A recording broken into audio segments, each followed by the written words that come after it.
Welcome, investigator. Evil is on the rise. Crime is escalating.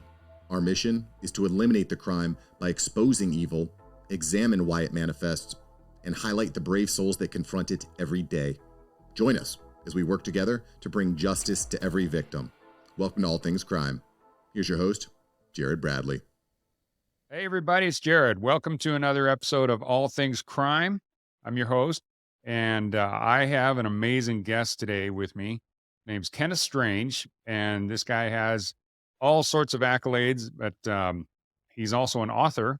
And so we're going to talk about his book. It's called A Cop's Son, One G-Man's Fight Against Jihad, Global Fraud, and the Cartels. And in order to have a book that's even titled that way, you got to have all sorts of experience. And so we're going to get into some of Kenneth's experience with different law enforcement agencies, including, the FBI, and then some of his experiences, fighting the cartels and things like that. So I'm really excited about it. And Kenneth, welcome to the show. Jared, thank you very much for having me. It's a real pleasure.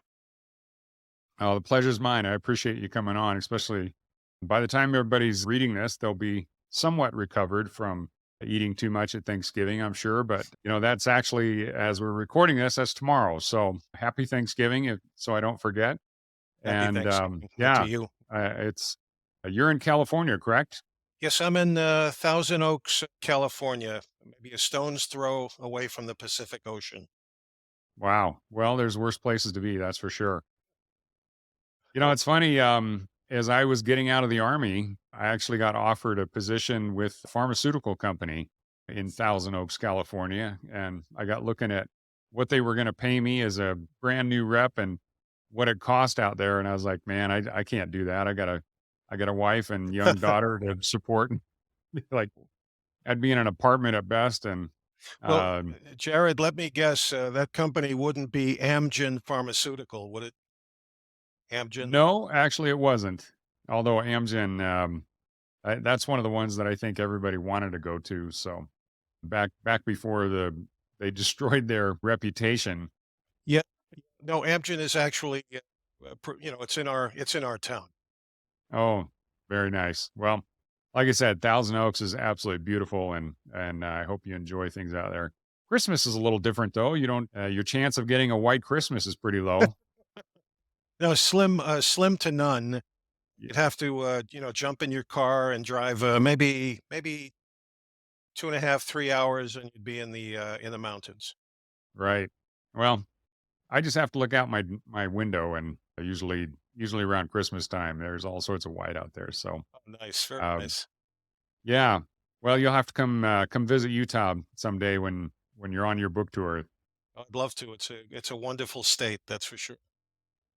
Absolutely. So let's get into you and your career. And can I just, as I was reading, I have to read this. I think the audience would be interested in this. And this is off of Barnes and Noble. So I think out of all of the descriptions, I think this one is one of the best. So it said Ken served with 3 federal agencies pursuing criminals and bad actors, which is always awesome. That was input from me, by the way. Those agencies were the FBI, the U.S. Agency for International Development, and the Department of Justice.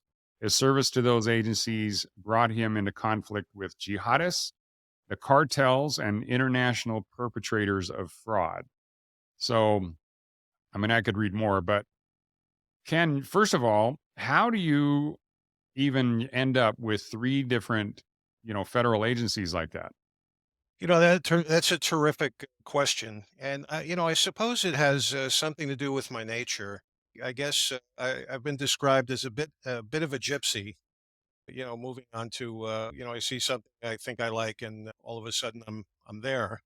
But, I guess that's also a part of curiosity. It's, taking a chance on something, and just a few kinda turns within my life, meeting certain people that kind of opened doors for me, where I would close one door and then the next door would open, and I'd say, "Hey, why not? This sounds like a pretty cool, chance to do something different, to learn something, different." Oh, interesting. So I guess, well, which one was first? The FBI? Yeah, I started out with the FBI, although law enforcement wasn't.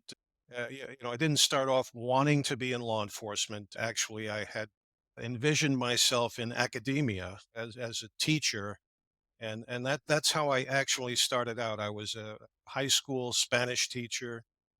Did that for a few years in New York, and then I went overseas to the Middle East, to Saudi Arabia. I taught English as a second language in Riyadh. My first contract was with a school for the royal family. So I did that work about 6 years in the Middle East, and it wasn't until I got back to the United States, went on for my MBA out in Arizona, that the FBI came to our campus and they were recruiting. I sat down, I actually sat down with a fella from Salt Lake City. I remember he was a Mormon, and we spoke, and he said, we're looking, we at the FBI, we're looking for people like you with your background. You speak Spanish, you're bilingual Spanish, and you can come in under that program if you pass the test. You also have some, experiences in the Middle East, and that might serve us because we're seeing this international terrorism kind of burgeoning, and maybe heading our way to the United States. So, think about it. And I did. I thought about it, and I said, you know what, I'll get into the application process, and that's what I did. And eventually that led me into the FBI. Interesting. So, how much Arabic do you speak? So I have, just it's basic Arabic. I could barely write my name in Arabic, but I did take courses in graduate school, Middle East politics, Arabic as well. So a little bit, enough to make some small talk, which could get me into trouble with jihadists. Well, I'd say just about anything can get you in trouble with jihadists, but yeah, I That's a good point. it's interesting that they actually the FBI actually recruits a ton of people out of Utah Oh yeah. because of so many LDS missionaries, and Yes. in Yes. fact I was one. Oh, I okay. went to Okay. Japan. Yeah. Yeah, I went to Japan on my mission, so Oh, I wow, wow, used to wow. speak pretty decent Japanese, but Japan isn't really known for creating jihadists or terrorist types, and Right. so it Yeah. didn't really apply. But Although, Jared, I'd have to point out, you mentioned Japan. We did have one case in my field office, in my squad, because I was working with a squad called C-10. It was a Joint Terrorism Task Force squad, and as soon as I got onto the squad, and this was high profile, and it was, I like to use the term high octane squad. It was, these men and women that were in over our heads with all kinds of, I kind of call it now, I call it like a terrorism candy store in this squad, because we had everything from all over the world coming at us right here just outside New York City and Newark, New Jersey. But one of the cases was a Japanese Red Army bomber, and we had that case percolating. So yeah, he wasn't a jihadist per se, but he was traveling to the Middle East and doing his training there. yeah, well, I need to put an asterisk by that. Of course, there's crazy people in every community, but I mean, you had that sarin gas guy that released the sarin gas and Yes, yes, um, yes, yes. in That's the right. subway, That's right. In and Tokyo, right? yeah, he was some kind of a weird fundamentalist, and good Yes. thing he didn't know anything about sarin gas, and that was actually my specialty in the military. I was Oh, an wow. Wow. NBC officer, and so yeah, that was one of our case studies. We were, you know, going through that, and say, if that genius had Oh, boy. known that sarin gas sinks, most of it actually went down by the tracks. Right. Otherwise, That's right. he could have. Oh, I mean, oh, it was with the exception of how the gas was deployed. I think it would have killed probably 10x what it actually did. So yes. Yes. I remember reading about that. The fella that we had was a Yu Kikamura, and he was actually caught on the New Jersey Turnpike by a New Jersey state trooper named Bob Saplinski.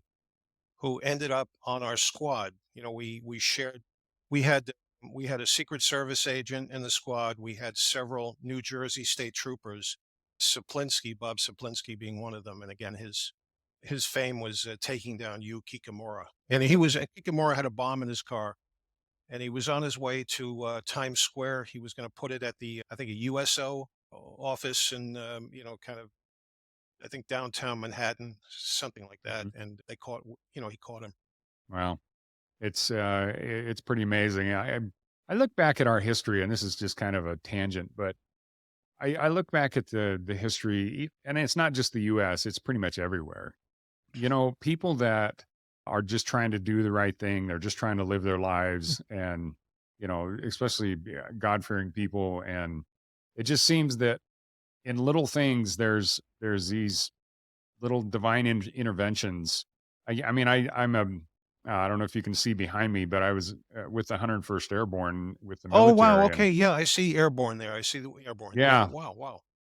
and so that was quite the legacy to live up to. And so I've always been a history nerd, and Yeah. I love studying World War II. And when you look at different battles, especially like the Battle of the Bulge, but even D-Day, those kind of things. There's so many little mistakes that the other side made that you just have to look at it and you go, if that wasn't divine intervention, I don't know what is.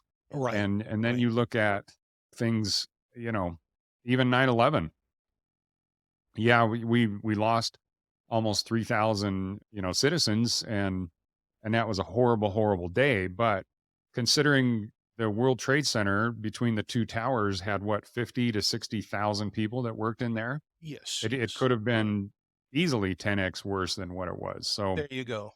Could have been a lot worse. No, you're absolutely right. In the case of Kikamura, Saplinski note that he was, I think he was at the Lombardi truck stop over there on the turnpike, and he was acting erratically. When he saw Saplinski's car, he started to, get nervous, and he would get out of his car, get back in the car, get out of the car, and he was just exhibiting all these, signs of nervousness, extreme nervousness. So that's when Bob engaged him, and it got worse. And then can I look at your car, and that type of thing. And he saw the wires in the back seat, and then they popped the trunk, and there's a bomb. mm, So put him in cuffs, and yeah, it was. I mean, had he not seen this guy acting nervously, who knows, right? yeah, well, again, that's just one of those things that you look at it and you go, what was it that made, you know, is it Kikamura? Yeah, you Kikamura. Yeah, Okay. Well, that little thing, what is it that attracted his attention that prevented who knows what, that could have killed thousands of people if it was placed right. So, exactly. but the fortunate thing, I think, as we battle jihadists and some of the crazy people, granted, there's times when you have like the Oklahoma City bombing where he actually understood a little bit about the building and the structure of it and how much explosives he needed, and so he caused a lot of really bad damage there. Yes. But Yeah. fortunately, most of these fundamentalists don't really have it, at least the people executing it. It's like the planners; they have all sorts of knowledge, but they don't usually recruit uh, you know electrical engineers to take their bombs out and things like that. So yeah. Anyway, there's all sorts of little I don't want to call them blessings, but just little things that make it so yeah, it's usually a horrible. It doesn't matter even if you lose one life, Mhm. but Right. Right. you know Could be just much you can just worse. go even the Boston Marathon bombing. Right. I mean, how much worse could that have been had they Right. understood explosives and Right. that kind of stuff a little better. So, You're absolutely right. I guess some of it, some of that can be credited to these lone wolves who are kind of doing it because of the ideology, and they're whipped up into a frenzy, but they're not professional bombers. You're right. right.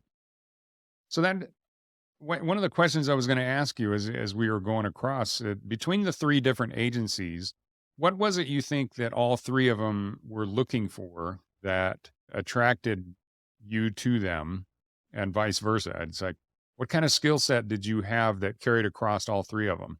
Yeah, so Jared, another great question, but I would have to think, my forte was actually in I had pretty good interviewing skills.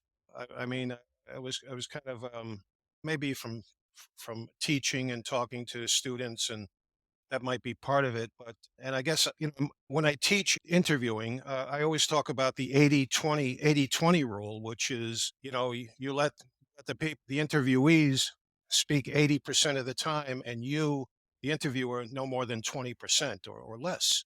So I was very keen on listening. I was steady. I wouldn't get angry, wouldn't judge people. It was almost like, I would sit down with people, whoever they were, whether they were, radicals or fraudsters or people working for the cartel, and just, tell me your story. Tell me your story. I'm interested in where you're from, what you're about, why, what is your motive for doing these things? And I'm not here to judge you. I just want to know about you. So kind of for me, it was about, I was a good interviewer. I was a good listener. I had empathy for other people. And I think, and I could use that across all of those three distinguished federal agencies, and it served, by and large, it served me well. Yeah, it's interesting. When you, and I guess part of it is because of who your clientele, or if you can call it clientele, but there's a line that goes around all of them. The cartels and the jihadists have actually a fair number of similarities, and these guys, their purpose is to, I mean, part of it is different. Their end goal, the cartels, I think, just want to make a lot of money. Money, sure, sure. The jihadists, obviously, they want to tear down everything about our society. Yes, But and the bottom line is they're trying to skirt the legal authorities. They're trying to skirt obstacles like, right, the border wall and things, well, where we have a border wall, I guess. But right, right, um, right, they're trying to get around. They're trying to be secret. They're trying to, you know, inflict as much damage as they can, while they benefit themselves. And that kind of, I don't know, but it's almost like an overall hatred of everything about the American way. right, And right. it's, I don't know, that kind of thing. And fraudsters, I guess, are almost in the same category. Although they just want to stay completely under the radar. Right. But You're you right. know, Yeah, I just go, but let me just go back to question, and which is so good. It's such a great question, and I may have just half completed it. So, of course, when I came into the bureau, and and again, just luck of the draw. When you think about it, here's something that you brought up, which is interesting. Luck of the draw, just a chance, because normally new people coming into the bureau, coming into the FBI, will end up in an applicant squad for about a year or two, where they go out and they interview people that are applying for government positions. I mean, that's how we break in for the most part. And that's what I was expecting when I got my assignment to Newark, New Jersey. That's where I thought I'd be going. Instead, somebody had the I don't know, the foresight, kind of common sense, to say, wait a second, check this guy's resume. He's coming from the Middle East. He knows a little Arabic. He's lived in Riyadh. Oh, this is maybe someone that should be on the JTTF. Speak Spanish. We also worked Cuban intelligence matters, and I ended up becoming the alternate for Cuban intelligence matters. But that's another story. But I came into, and the reception I got from my boss, for example, said, he sat me down. He said, Strange, I don't know how you got on this squad. And just between you and me, you shouldn't be here. He said, you should be doing applicants. So that was the welcome I got from this individual. He wasn't a bad guy, but I mean, he just didn't. But I think that's another story. But uh, again, I came to this situation. I was kind of armed. You think about it, because I knew the customs of the people, I knew the history, I knew the politics. I mean, my goodness, I had been in Riyadh for 1 month, and then they had that siege of Mecca, where the rebels took the holy mosque in Mecca, and the hostages in Iran, the burning down of our embassy in Pakistan. All of this was in just a few months that I had arrived in the Middle East. And so for me, it was a huge lesson on how volatile the region was, and all the, Shiites versus Sunnis. And I all of a sudden, after 5 or 6 years, I knew the customs. I knew how to talk, have tea with people, relax, get to know them. And that served me pretty well, knowing the customs. And again, you were talking about Mormons and doing your thing overseas, where you can actually get to know people, speak the language, know the customs, and you become very effective dealing or interacting with those people. So, I came into that squad with a certain advantage, and it actually worked pretty well. And on one occasion, and it's in the book, where my specialty was recruiting informants, sources. And so I was kind of a natural for that, again, because of my background. And so it came to a point where I was in a situation, and this was on the right on the cusp of the first Gulf War.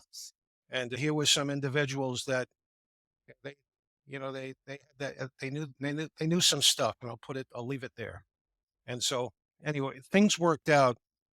And had I not, had my boss or had the people in Newark said, no, Strange is going to applicants, that may never have happened. Hmm. Well, it's always interesting to see the difference between an actual leader that looks at the individual for not just where he is, but also what he's done, and applying those special skills to the task at hand. And then the typical bureaucrat that just says, no, you got to serve Yeah, this many years and here and this many years here, right. and there's a certain step, and it's almost like they want to push people down rather than putting the Exactly. right people on the bus, which is Exact. what. Exactly. And being in small business, I'll tell you, um if I don't put the right people on the bus, and only the correct number of people on the bus, then I wouldn't be in business very long. So Right. there's a speed of business then, and a speed of action that has to happen with real leaders. That it sounds like whoever recognized your skills, that was critical for not just your career, but also the mission at hand. And that's, who cares if you only have a couple of months in the FBI? If you have a skill set that they need, then man, put that to work. So you started with the FBI, and then how long were you with the Bureau? So I was with the Bureau about 3 years, and I ran into two former FBI agents who were working for the Agency for International Development in the Office of Inspector General.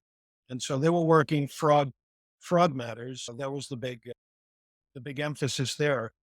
And I had lunch with one of them in Newark, and he said, "Look, your background is international. You know, you have a Spanish speaking background. We need someone in our Costa Rica office to work fraud." And when I heard that, I'm like, "Wow, that's tantalizing." Yeah, and but I said, "Look, I don't know much, if anything, about fraud." And this guy said, "Well, we can teach you that. Don't worry about that. Just get over here. You're gonna love it. You'll be traveling all over the world. We have cases everywhere. We're a small kind of elite unit. We're made up of former FBI agents, IRS CID agents as well, and they had come into this small little office of Inspector General in the investigations office." So I kind of threw caution to the wind, and I left the bureau and then went over to this group.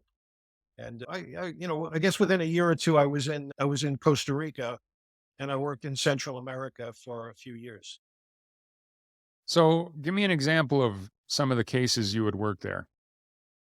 Right. So I remember working one case. It was a commodity import case. It was out of Egypt.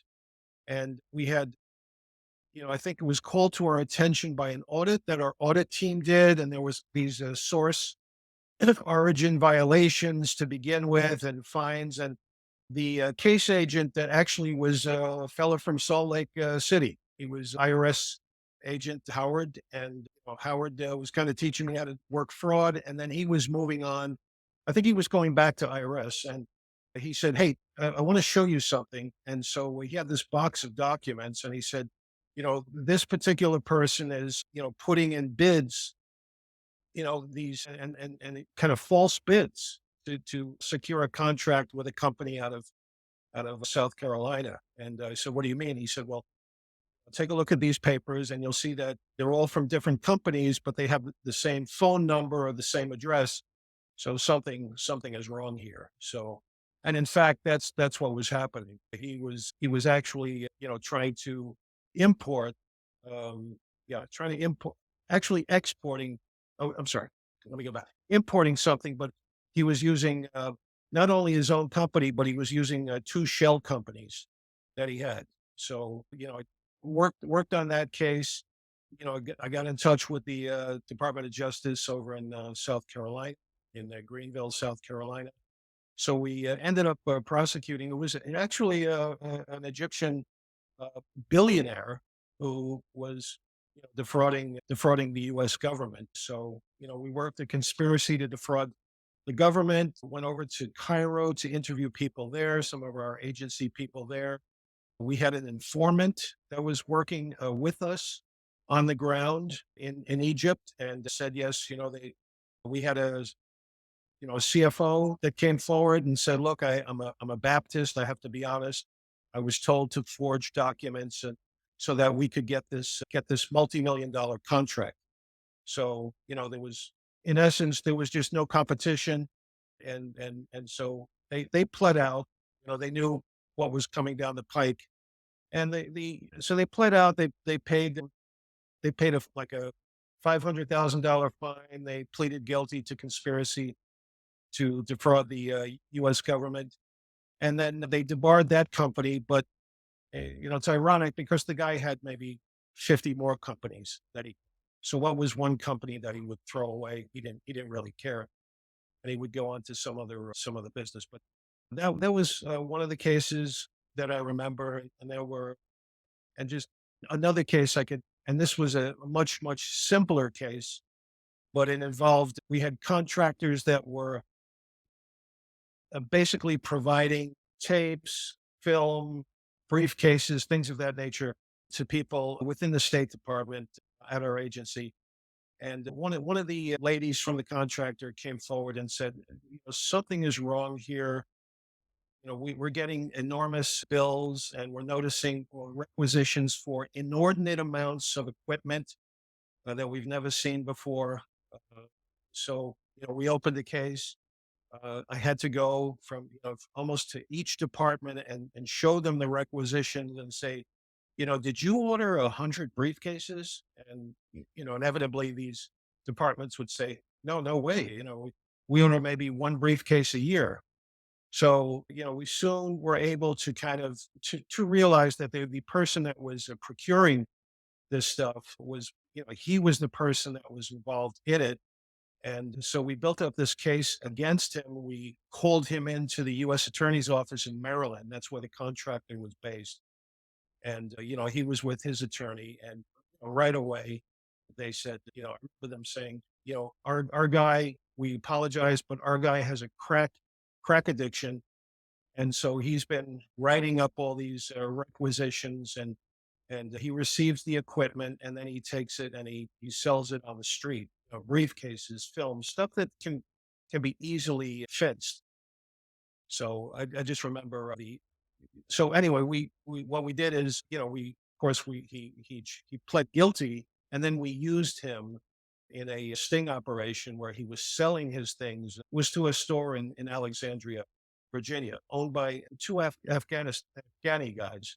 And so with the local police department, we took those people down as well. But it was a sad thing because, Fred was a very nice guy, and maybe in another life we would have been friends. You know, he liked basketball. He was from DC. He was in the military at one time. And he was a nice guy, but he was just, he had that addiction, a crack addiction. And this was during the epidemic of crack that we were seeing. And I said, how did you do that? How did you get away with, getting all this stuff? And he said, well, to be honest with you, I would wait till Friday afternoon, about 3 o'clock. I knew my boss wanted to go home. He was just signing his name. And so I would, then go to him and say, here's 40, 50 pages of requisitions. And he wouldn't even look at them. He would just sign and then say, I've got to go. So yeah, there was another case that it was much smaller case. It wasn't a multi-million-dollar case, but to me, the humanity within the case and the speaking to the crack addiction at the time in DC was something I'll never forget. Yeah. It's interesting. It just seems like, the United States, first of all, with our economic engine going, what are we, 19, $20 trillion economy? So there's money flowing everywhere. And then just with the leeways, I guess, or freedoms that you have to do whatever kind of business you want to do, it just seems that without some kind of a moral background or grounding, it's really easy to fall into this trap of thinking that fraud is easy to get away with. I look at, like, right now, the COVID relief funds. What did they Yes, say? There's like $60 billion worth of COVID relief funds that was all fraudulent. right. And you look at that and you say, you know what is wrong with you people?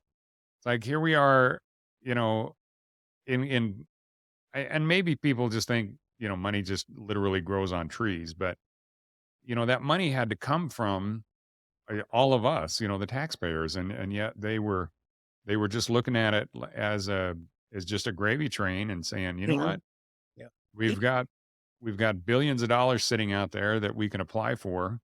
And I thought, what company was it? Steak and Shake, I think it was, that applied, even though they're a multi-billion-dollar corporation, and as a whole they don't qualify, but they started applying for funds based on just the restaurant by itself. And I think once they got caught and they were like, oh crap, man, we're gonna pay some heavy fines, and they paid it all back. But that's just one example of these people look at these massive allocations that Congress puts out there and says, we got to set aside all this money because everybody's locked down in their homes and they can't work. So we got to make sure that businesses keep running and people Right. can pay their bills and feed their family. and Yeah. and then they just look at it and they say, man, that's just so much money. Nobody will miss it. Yes, right. That's right. Yeah. Yeah, I think that's how they rationalize it. And Jared, you're right. I think it boils down to greed, just sheer greed. And personally, I remember some people were saying, "Look, you're a PI, you have a business, you can actually qualify for 10 grand, 20, whatever it was." And I thought to myself, you know what? No, I'm okay. I don't need the money, and it sounds, I don't know, it sounds kind of quirky. I just don't feel comfortable. I'm not gonna put in for it. Maybe I could have, but I decided that not to. But I know exactly what you're talking. And yeah, I mean, here in California, there were people that were just raking it in. Groups, millions of dollars of taxpayer money. Yeah. Well, and especially the corporations that were still profitable, that were still Like, up and yes, running and doing fine. I They yeah, they retained all their employees, but COVID didn't affect them. yeah, And there's a lot of corporations that they actually did better because of COVID. They had a right, specialty right. item PPE and thing. Maybe they were dealing in plexiglass or something like that, and so they were able to rapidly switch things. And uh, Yes, if they can benefit opportunity, from right? it. There's an opportunity. I guess. Yeah. I don't, yeah. Yes, there was a lot of fraud committed during that time. And I had friends that were working for the government. They would actually retired people that were going back to the government and working on these COVID fraud cases. And they would tell me about some of these cases. It was, it was Well, I sad. would imagine that, yeah, like a really big red flag is just people setting up LLCs and then just not doing anything with them. Right. They're just, it's just like a shell corporation and you That's got right. money flowing in there, but there's no product, there's no service, No activity. That's there's right. no reason for the activity to exist. Are those some of the things that you look for initially? Um, well, yeah, I didn't work any COVID cases myself. I'm just talking about some of my friends, but yes, I mean, in work involving, of course, shell companies, you're delving into, you write to the Secretary of State, you get information about the company, you go out there, you kick the tires. I mean, one of my cases, that Middle East case I was telling you about in Egypt, I remember the fella had a shell company out of Los Angeles. So, and this was a kind of a unit where you said, "Hey, boss, I got to go to LA. Go. I have to go to Atlanta. Go." So I went out. I flew out to LA from DC, and it was basically this company was nothing more than a tiny little office in a remote part of LA. I talked to the landlord, and he said, "No, that guy comes maybe once a year. He opens the door, he goes in, he shuffles a few papers, and he's gone. But no, there's nothing going on there." And then he opened the door. I didn't go in, but he opened the door, and I looked in there, and there was a nothing but a desk and like a telephone on the desk, and that was it. That was his office. There was nothing in there. There was nothing. So obviously he was using that as a shell company. Well, at least he had a physical address and He did a have a little bit of physical. furniture. I Yeah, mean, aren't there a fair number of people that just they'll set these things up and then literally yeah, there's no expenses. There's just money coming in and then money going out different locations. absolutely. Yes, you're right. Absolutely. Yeah, they don't even make an effort to for it Mm, to actually look like a real business. no, they're on paper, and that's about it. That's about it. Yeah. Yeah, absolutely. So that was your fraud, but so tell me about the interaction with the cartels. How did you end up with that?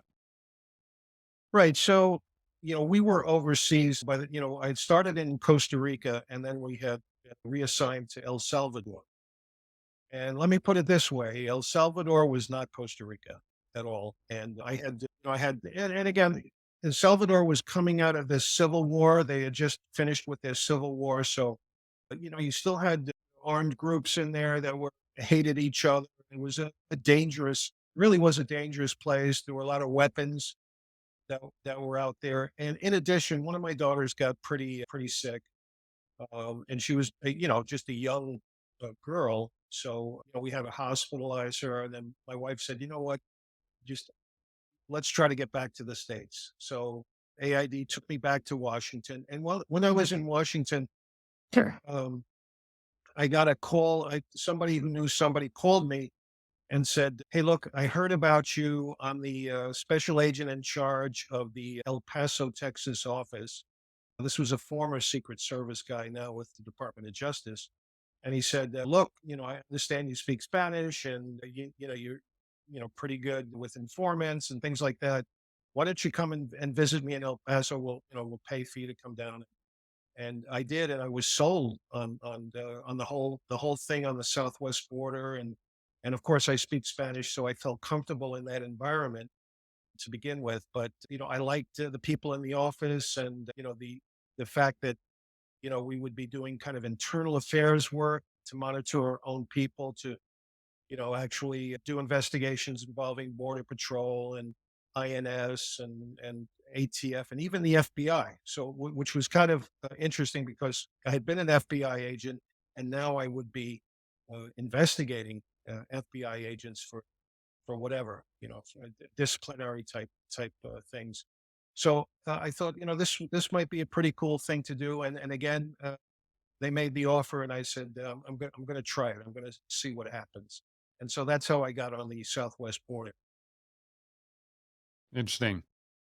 So give me give me a what is it the case like when you're sitting around Thanksgiving dinner and people are saying, so describe the best case that you ever helped solve involving the cartel. there's a variety of cases that we worked, and one of them was, I can mention, a cartel case. Another one was a civil rights case involving border patrol, and another one was a sexual assault case of inmates, female inmates, by a Marshal Service detention officer in San Antonio. So it's kind of, going from, you know, one type of case with one agency to another. But with the cartels specifically, I recall we had an inspector, and this is on one of the land bridges. And this inspector, a former military guy, but with a kind of a checkered record for whatever reason, he came on board with the INS, and he was kind of this gatekeeper. These were the gatekeepers of our land bridges, of people and vehicles coming across the bridges into America. Raymond, his first name was Raymond. He married a girl from Juarez who was living in El Paso, and she came with cartel connections. Her family was heavily, you know, connected, well connected with cartel, with the Vicente Carrillo Fuentes cartel. So he began to do these little favors, immigration favors for family, and fraudulently little stuff. And that just built to bigger stuff. And he kind of went down this slippery slope. And before you know it, and they were giving him gifts and all kinds of things. And then before you know it, he was waving loads of drugs through his lane. I mean, cocaine, marijuana. And this went on for about 3 years. So we had an actually, it was an informant from another agency, from the customs agency, and of course we all knew each other because it's a small world down there on the border, and our unit was pretty small. So I would, when we came to big cases, I would always elect to kind of join like a task force. So we had like I would grab an FBI guy, customs guy, IRS person, of course, for the financials. And so all of a sudden we had this big case on this guy. And his life, in the meantime, his life was spinning out of control. He had a girlfriend in a strip club. The cartel had given him a motorcycle. He was buying all these cars. They bought a new house. Um, and it was just his life became out of control, crazy. And we had a great prosecutor, and so we were on this guy for about, and the source was amazing. He was a part of the cartel, and he was double dealing. I mean, he was, working with us, but we didn't know he was working with other, with other cartels, and trying to make money on the side. And anyway, that's another story with that guy. Long story short, we finally had to take him down. And he ended up going to jail for about 35 years. Wow. So yeah, I mean, it was sad, but a lot of the times people are weak.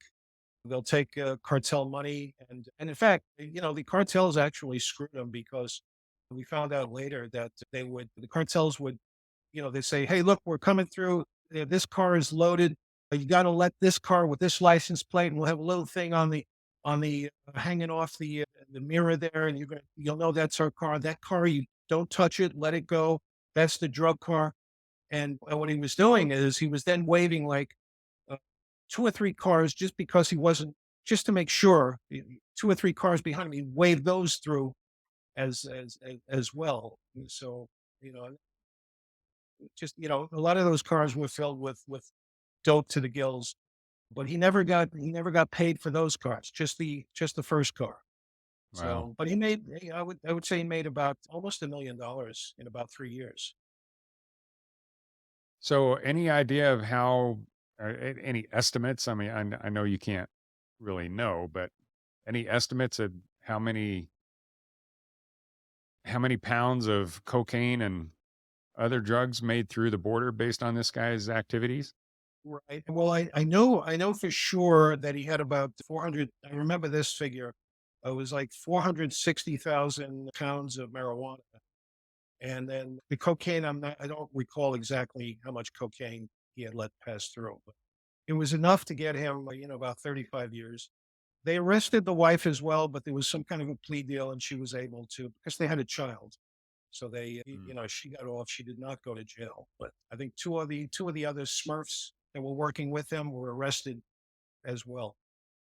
Wow. Well, from a strictly business perspective, I mean, you think about the cartel, the investment that they made into this guy, and what was it? $1 million over the 3-year period, but they probably made 100 million based on all the drugs that went through. Yeah, So, I would think so. They had, Jared, they had about 3 or 4 cells within the, Vicente Carrillo Fuentes group, actually working, this guy. I mean, he was the golden goose at, mm, for that time period. I mean, there were others, of course, there were other, inspectors as well, but, this was one of the biggest ones. wow. Well, like I said, that's a pretty small investment for that kind of return. And in the end, they burned this guy. He's an American. They don't care. No, And no, he's like, this guy goes to jail for me. It's kind of like the gangs nowadays. They know that if they have a juvenile do the crime, then the juvenile will get just a slap on the wrist compared to what an adult would. And so they're recruiting 12 and 13-year-olds and 16-year-olds to do all their dirty work, including even up to murder, because even if these guys go out and put some bullets in somebody, if they get caught, it's pretty minimal. And when they turn 18, that goes off of their record, and then they're uh, kind of clean, I guess, if you could call it that. And then who knows, what? But by then, geez, they have to be just neck deep into the whole criminal enterprise of it. And it right. but then they've put their time in as the foot soldier, and now they can become the lieutenant. So yeah, we look at some of these criminals and we're just saying, you guys are just complete idiots. But in reality, there's a lot of thought put behind this stuff, and they adjust so quickly based Yes, on whoever, if a new DA comes in and they don't the DA's like, well, I'm not gonna prosecute any crimes that are under $1,000. right. Well, look what's happening everywhere. Yes, All of a sudden saying, well, as an enterprise, we can send 20 guys in. Everybody has a little less than $900 worth of stuff, exactly, and but out of that 20 people, they're walking, they're running out of a store with their arms full right, of merchandise. tens of thousands of dollars worth of stuff that they can sell on the street for, it may be 10 cents on the dollar, but Yeah, look at the money that they can bring in. And lo and absolutely. behold, it's you see these videos. In fact, I think I saw a new one yesterday Yeah, where these guys are. I mean, it has to be an organized gang. I mean, these guys are all operating in concert, and they just flooded that. I think it was a Nike store, and you see these guys. They have trash bags, and they just fill them up with shoe boxes and racks of clothing, and then they just run out the front door. no, And absolutely, absolutely. Yeah, I mean, we've had this, happen quite often out here in California in the Los Angeles, area, more so in LA County than Ventura County. LA County has that person, Gascon. He's the, district attorney. He's very soft on crime. mm, And so it's just they if they do catch, most of the time they don't bother to even stop them, but if they do stop them, they're just processed, left, turn free, they're let free, and then they come back again to another store. Kind of that flash mob that, yeah, turns up. And we've had 1 or 2 cases out here in Ventura County, and these people are from Los Angeles. They say, "Hey, Thousand Oaks, they got a nice mall. Let's hit it." So, but our, sheriff's office is, pretty wise to all this now. They're ready. They have their sources as well, kind of infiltrating these mobs. And so, when that does happen, they're pretty quick to respond. yeah. Well, this kind of activity is just going to keep getting worse and worse until they actually start cracking down on it, because you whatever you incentivize, you're going to get more of. And if you're incentivizing, and it's incentivizing may not be the right word, but what Gascon is doing down there is basically especially by announcing it. And, I think they have the same type of problem and the same type of DA in Chicago and Philadelphia. Yes, And this that's kind of right. stuff is happening everywhere. And it's like, look, you Yes. can't let a gang, and especially when you announce it. That's the thing that just drives me crazy. I'm like, Right, right. these guys come out and they get into office and they're like, you know what? We are no longer going to prosecute anybody that breaks into a car, breaking and entering or even grand theft auto. So, gee, what a surprise that all of a sudden these guys are starting to see more carjackings. Carjacking, It's like, and stolen cars, carjackings. It's interesting, Jared. I even have heard that some of these gang members that come out here to rob, the flash mobs, some of them are carrying a mace just in case any of the store employees try to stop them. They can take the mace and, mace them. And, that's the end of the store employee. They stop them in their tracks. That is so sad to hear that. It's dangerous. It's just, it's terrible. well, and a lot of these stores also are complicit in it because their corporations are basically saying they tell the employees don't do anything, Right. don't even try to stop them, and even a That's right. security guard. It's like why do you have a security guard who's just standing there watching these guys run out? Right. If the Right. security guard can't do anything, then number one, why are you paying the guy? Yeah. Number two, what that just makes zero sense to me. It's like you're basically just submitting to the mob. It's like what I don't know. To me, it's just pure cowardice. Like, look, Yeah. somebody has to stand up to these people, and the bottom line is, if you expand this out, if you actually think about this on the track of where does this end ultimately, and society just can't survive this if we Yeah. can't figure out how to stop enough, and it's masked as a petty crime because each individual has less than $1,000 Right. supposedly, Right. but as a whole, it's a criminal enterprise, and It is. it is run by there's That's right. somebody behind all that, Oh, yeah. and yeah, there's society just can't survive it, and that's why so many businesses are moving out of San Francisco and Yes. L.A. I've got a friend that runs like a small business in the San Diego area. But Okay. fortunately, he doesn't have a storefront. But if he did, I bet he would be packing up his stuff and moving somewhere else. And I just don't know how anybody can Absolutely. survive being a small business down there. It's just what's the point? I mean, if you get robbed more than a couple of times, then your margin for the year is gone. So That's you have no profitability. Yeah, and you And scared contrary all to the what, customers, right? I mean, Jared, you scared all the customers away. They're not going to want to shop. They don't know when these mobs are going to come in. You're absolutely right with it's a kind of a decline of society. I thought that we were founded on Judeo-Christian values. Thou shalt not steal, being one of the commandments, and yet these people, who cares? I've been repressed, or I've been wronged, or I have a right to this stuff. Well, that's not the way it works. I mean, it shouldn't be like that. And then other people say, well, that's just the way it is. Nothing we can do about it. We just have to live with it. And I see that as a problem as well. yeah, apathy and Empathy. Right. just being unwilling to step up and actually do and stand for what's right. Right. Yeah, like you said, our society is based on there's a certain moral standard that has to exist in order for our, the United States to actually exist. And Right. as that deteriorates, it can't survive. And I agree you with know, you. these things. It's interesting with what I do with MVAC systems. We are starting to sell a lot of it's not starting, but it's increasing. It's the counties and towns around the big cities that it's happening. Where we're putting most of our systems, and it's because the big cities. It's interesting. I've been told by multiple like CSI types, if they belong to NYPD or other, even LA County, they're so busy that they really don't have time to put in a really good investigation. But the counties outside, they do, and they have the resources for it.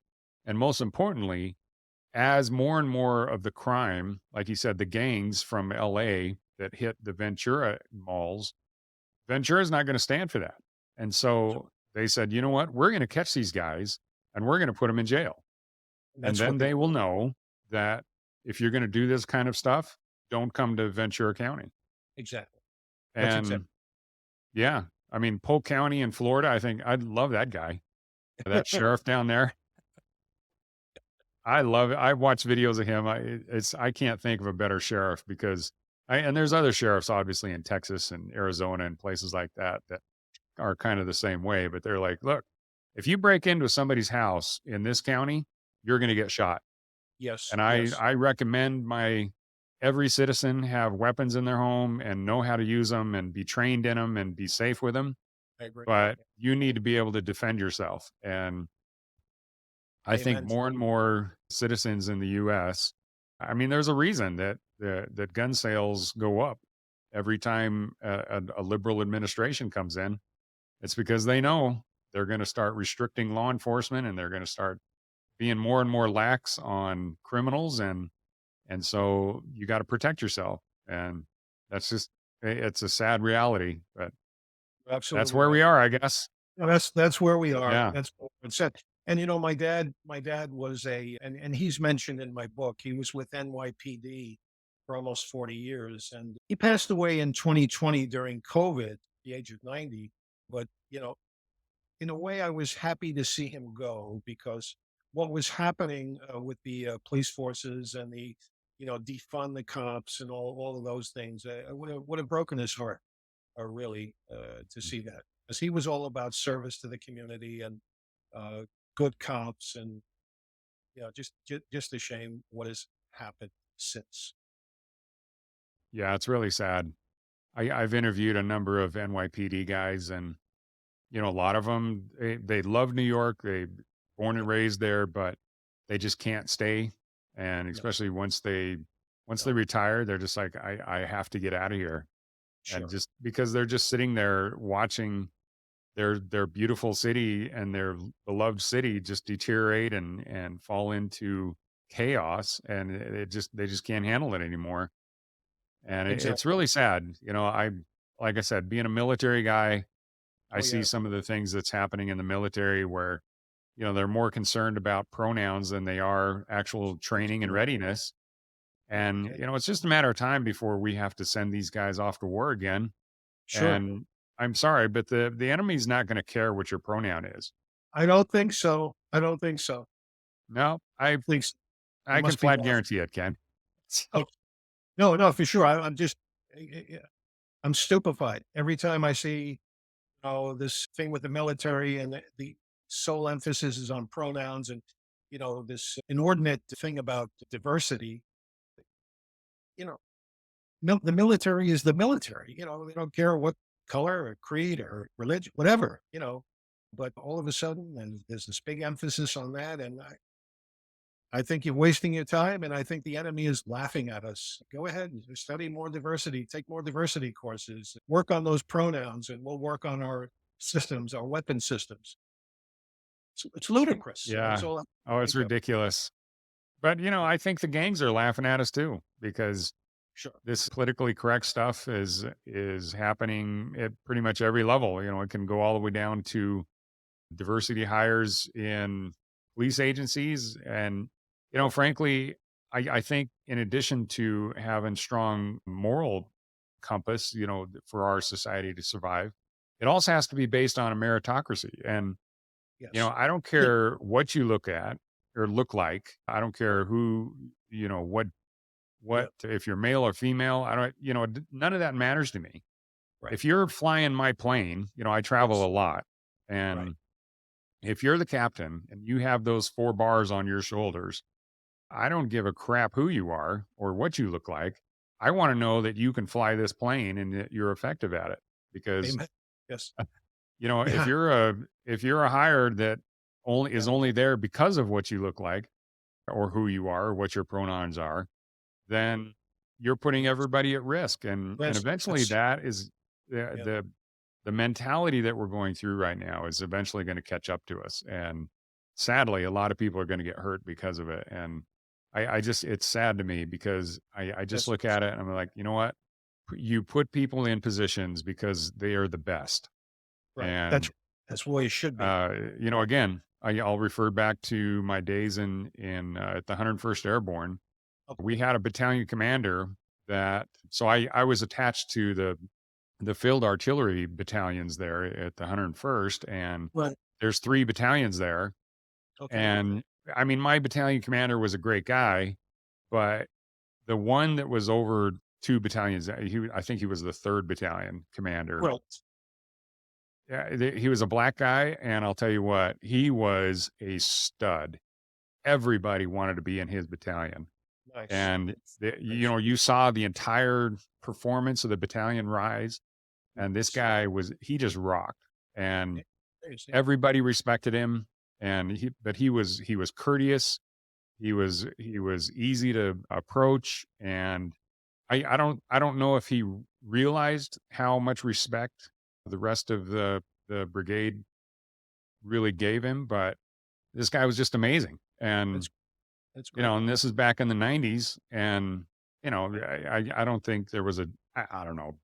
Back then I didn't care, and I don't think most people did, what color somebody was or anything like that. But anyway, that's kind of a side note, but Jared, you put it best. You said meritocracy. I totally agree with you. Hey, by the way, 101, the 101 Airborne, are they based out of Fort Bragg? no, Is that that's the 82nd Airborne. 82nd? I'm sorry. Okay, yeah, Yeah. Oh, I that's have just relatives. Ken, that's Relative. unforgivable, man. I can't even believe you did that. I'm sorry. I'm sorry. Hey, I'm No, Fort sorry. Campbell, Kentucky, Fort just Campbell. above Okay, just above that's right. Nashville. That's right. That's right. Okay, I'm with you now. I'm with you. I've been to Bragg several times as a kid. I had my uncle was with the 82nd, and his son ended up with the 82nd. As my Yeah. cousin. No, I was always envious of the 82nd because they got to jump out of airplanes, but I had my 9 jumps, but that was it. And Okay.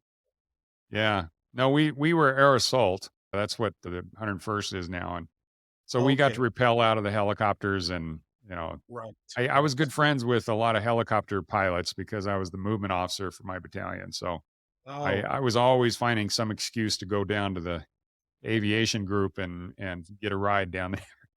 nice. Nice. Yeah, it was fun. It was a lot of fun. So, And thank you for your service. oh, I appreciate it. Well, thank you for yours. And Ken, let's wrap this up. I appreciate you coming. But again, the name of the book, ladies and gentlemen, is A Cop's Son: One G-Man's Fight Against Jihad, Global Fraud, and the Cartels. And it's available on Amazon and everywhere else. And Ken, I haven't had a chance because we've just barely met, but I haven't had a chance to read your book yet. But I have ordered it, and Oh, thank you. it's Thank you. it's on my list. I've got a couple of books that I'm reading right now, and Hope you enjoy it. I have another book that I'm halfway through. It's called Land of Sand, and it's about my coming of age in the Middle East in Saudi Arabia. interesting. Yeah, I'm sure you could write several books on that.